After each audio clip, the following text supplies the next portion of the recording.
I will try to present you drAEw and to explain the main goal of the tool and how it works.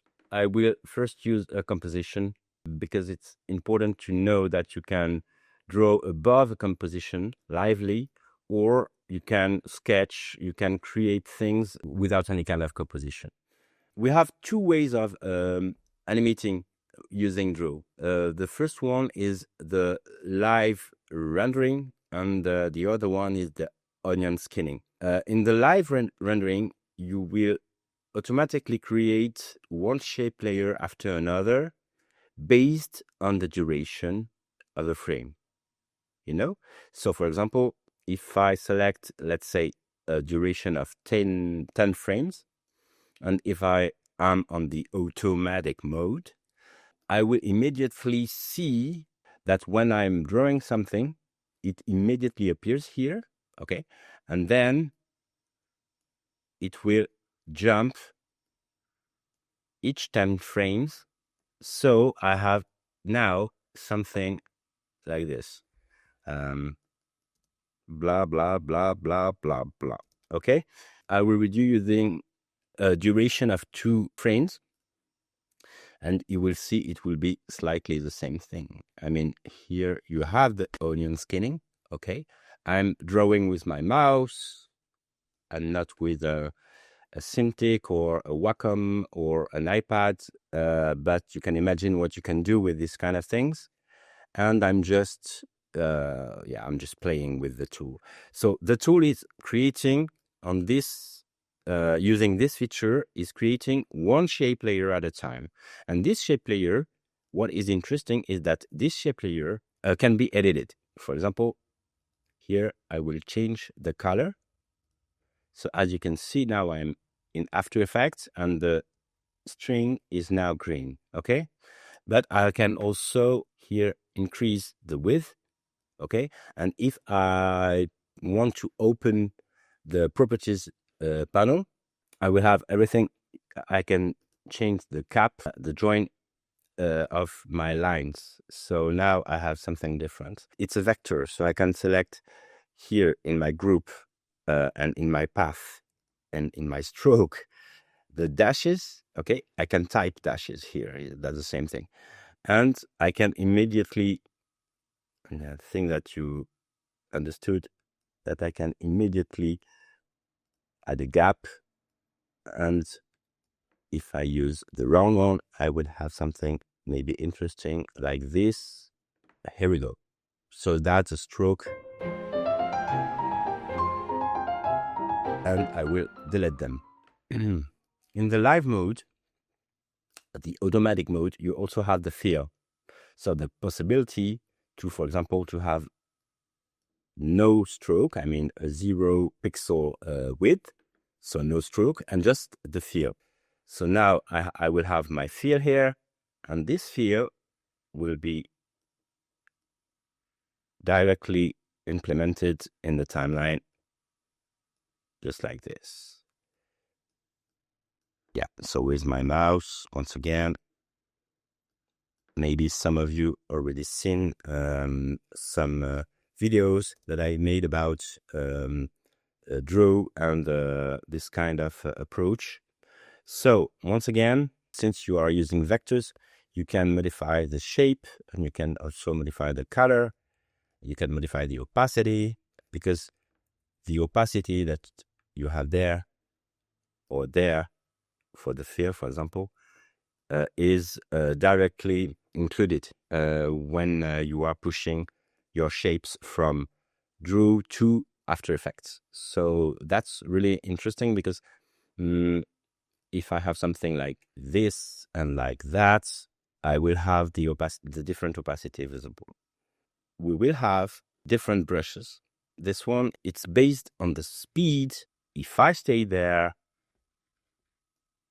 okay, you have immediately the kind of approach of an ink approach. So then you have here the example, and I will change the color to have something more popping and less transparent. And once again, yes, you have this kind of thing. So this is not a stroke. It's impossible to have different width on the same line. So it's a fill. So you can change on the fly the properties of the fill. I mean the opacity, the color, if it's a gradient or not, etc. Let's take this brush and let me show you why it can be interesting. Just because you can grab the picture and then you can start to do something like this, you know.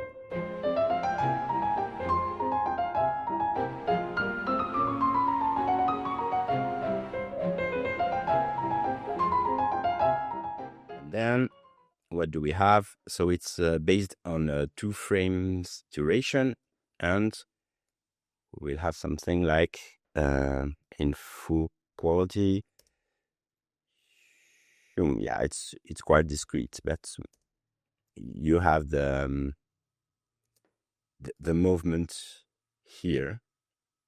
Yeah, it's fluid, but that's interesting for this kind of effect, this kind of thing. So you can imagine that you can precompose these layers, automatically create it, and then add any kind of effects within your comp, for example, a glow or something like that, and then you will have your effect added on your footage.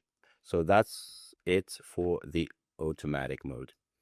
Now you have another mode, and this other mode is the onion skin mode or the manual mode. So how does it work?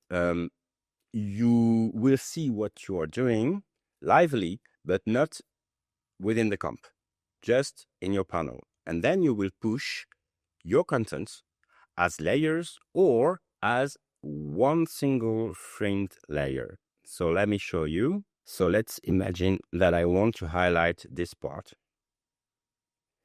No. So you can go back, with Palm Z or Control Z. I will simplify a little bit my line, and I will select a 1 frame duration animation. I will add this with my mouse. Then I will click on this arrow and I will jump on the other picture from there, 1 frame later. Okay. I can play with opacity to see the onion skinning. So that's what I'm doing right now. Yeah. So this is a live session, so I can't, create a time lapse. So you will need to be patient. You can take a cup of coffee. You can chat with me. I don't know if I can see your messages. This is the first time that I'm doing this kind of thing.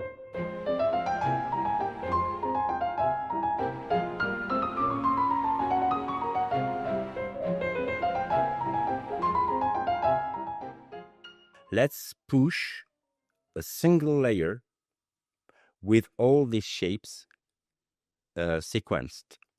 So now, here we go. We have all the shapes here, 1 frame at a time. Okay?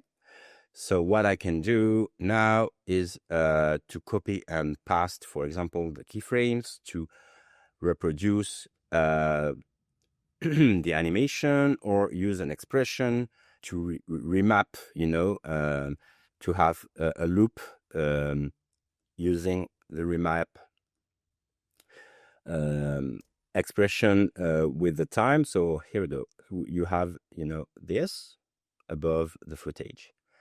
And what I can do, since I have only a stroke there, I can change here. For example, I can use this kind of thing. I have my orange thing, and I will put it in full resolution. Okay. What I can do, just for fun, is to restart. And as you can see, I have already the first stroke, but what I can do now is to use this to change the color, to add this, and it didn't change the color because I'm stupid. Yes, and now it's okay. Yeah, and then I'm jumping to another frame. I'm playing with opacity so I can see what I'm doing.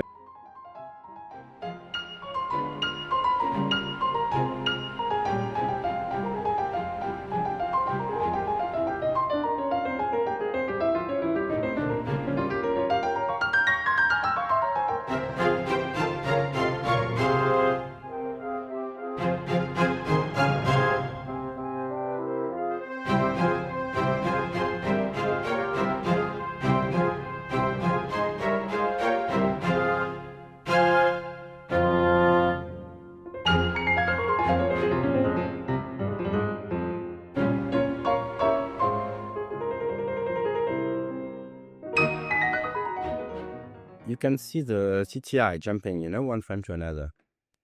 Okay, let's push this and let's see what we have there. Okay. Yeah, the first part was white and green, and I want to have something fully green. So let's have it this way. Now it will be fully green. And as I said, we can pre-comp, let's say tentacles. I don't know why, but so this is an experiment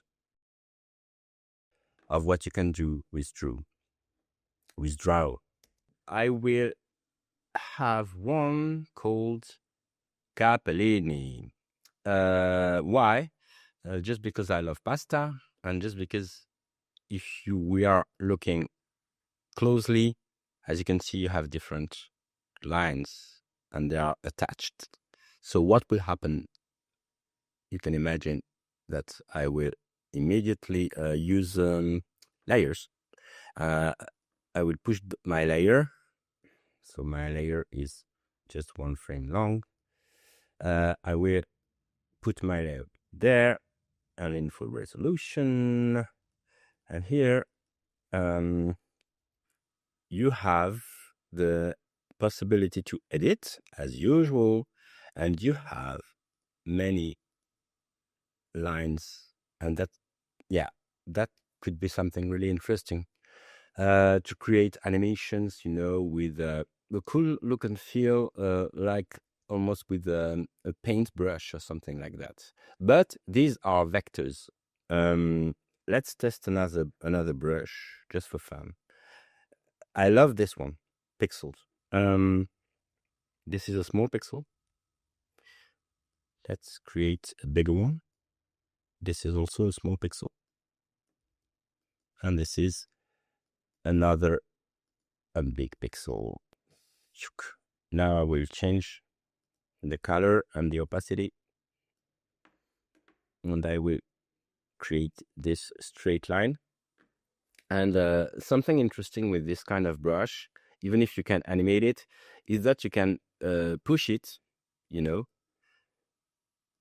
here.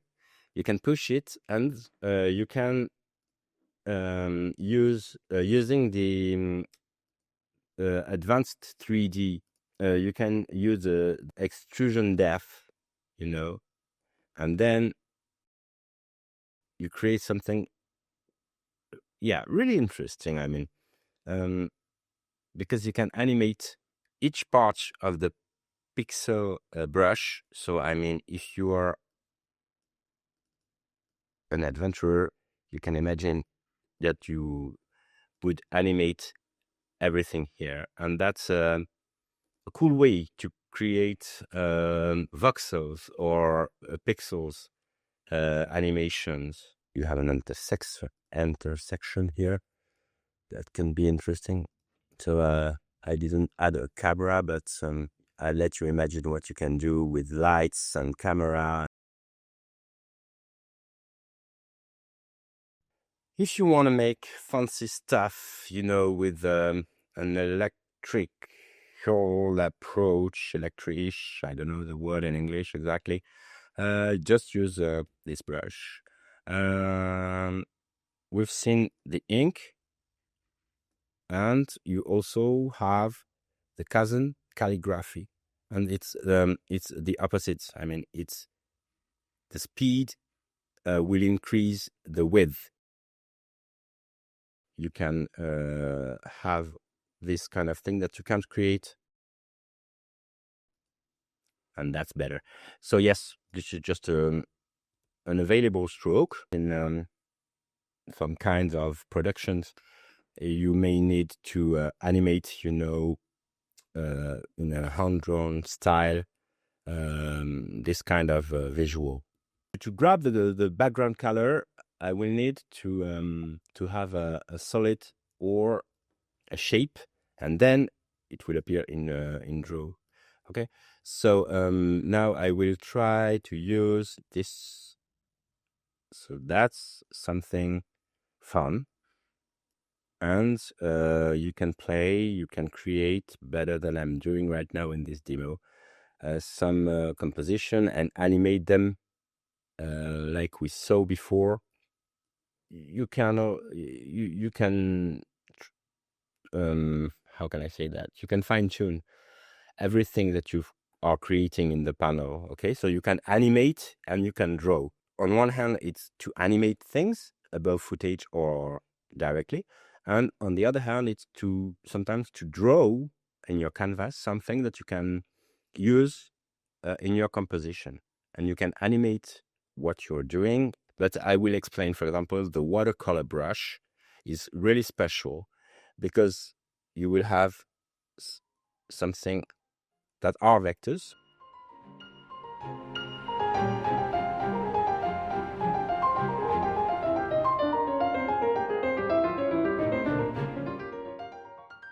I will push this and it will take a few seconds because we are talking about shapes and opacity. That's pretty cool. I mean, to have a single layer and to have so many shapes within it. And you have, for example, this one. So these brushes, the default, the straight lines, straight lines are clearly for animation purposes. This part, these are fills and not strokes. And the pixels, electricity, etc., that's for fun. So the fanciest is maybe this one. Just look at this. Okay, I called it Confetti, and you will understand why. Just because you have this, okay, you don't have to do it. Okay, it's just because it's fun. It's just for fun, and we can use. I love the idea of using it for 3D, and then you can animate the thing the way you want. You can imagine that we have, a path, or I don't know, this here, that we have, some architectural structures, thing like that, and you can use a shape, and you can, on the fly, right now, yes, this one. So you can animate everything using this fancy brush, okay? And the last one, which is just, bubbles. That's it for the brushes that are embedded in the tool, and many brushes will arrive soon. I'm working on them. And what do we have? So we can have the resolution. So it's not the resolution of the drawing, it's the resolution of what you're going to grab.